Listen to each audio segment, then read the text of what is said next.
இங்க ஒருத்தர் ரொம்ப வருஷம் கழிச்சு அவங்க பொண்ணை பார்க்கலாமேன்னு போறாரு. ஆனா அந்த பொண்ணு முன்னாடி மாதிரி இல்லாம ரொம்பவே மாடர்னா இருக்கா. இந்த பொண்ணு நடந்து வரப்ப அங்க சுத்தி இருக்கிற எல்லா பசங்களுமே இந்த பொண்ணையே தான் பாக்குறாங்க. இதெல்லாம் பாக்குற அந்த பொண்ணோட அப்பாக்கு ஒரு பக்கம் கவலையாவும் இருக்கு, ஒரு பக்கம் அதிர்ச்சியாவும் இருக்கு. இந்த பொண்ணு மட்டும் வராம அவ கூட ஒரு பையனையும் கூட்டிட்டு வரா. அதனா இவங்க வீட்லயும் யாருன்னு விசாரிக்கிறப்ப அது என் ஃப்ரெண்டுன்னு சொல்றா. ஆக்சுவலா அந்த பையன் இவளோட ஃப்ரெண்டு கிடையாது, ரெண்டு பேருமே லவ் தான் பண்ணிட்டு இருக்காங்க.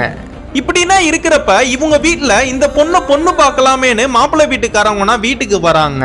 அப்ப இந்த பொண்ணை வெளியில வர சொன்னதும் ரொம்பவே மாடர்னா ட்ரெஸ் பண்ணிட்டு வெளியில வரா. இதெல்லாம் பார்த்து அந்த மாப்பிள்ளை வீட்டுக்காரங்களுக்கே அதிர்ச்சி ஆயிடுது. இப்படின்னா ட்ரெஸ் பண்ணிட்டு வந்தது மட்டும் இல்லாம அவங்க எல்லாரும் முன்னாடியுமே ரொம்ப திமிராவே நடந்துக்கிறா. நான் ஒரு பையனை லவ் பண்றேன், அவன் கூட ரிலேஷன்ஷிப்லயும் இருந்திருக்கேன், நீங்க என்ன விஷயமா வீட்டுக்கு வந்தீங்கன்னு கேக்குறா. இதெல்லாம் கேட்ட அந்த மாப்பிள்ளை வீட்டுக்காரங்களும் ஆளை விட்டா சாமின்னு கிளம்பிடுறாங்க.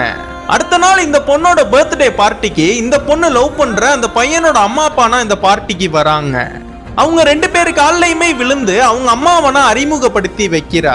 உங்க அப்பா எங்கன்னு கேக்குறப்ப அப்பதான் இந்த பொண்ணோட அப்பா ரொம்பவே மாடர்னா ட்ரெஸ் பண்ணிட்டு அந்த பார்ட்டிக்கு வராரு. இதெல்லாம் பார்த்த இந்த பொண்ணு ரொம்ப அதிர்ச்சியாகி அவங்க அப்பாவை ரொம்ப அசிங்கமா நினைக்கிறா. நீ என்ன கேவலப்படுத்துறதுக்காகவே நீ இப்படின்னா வரியான்னு அவங்க அப்பாவை கத்துறா.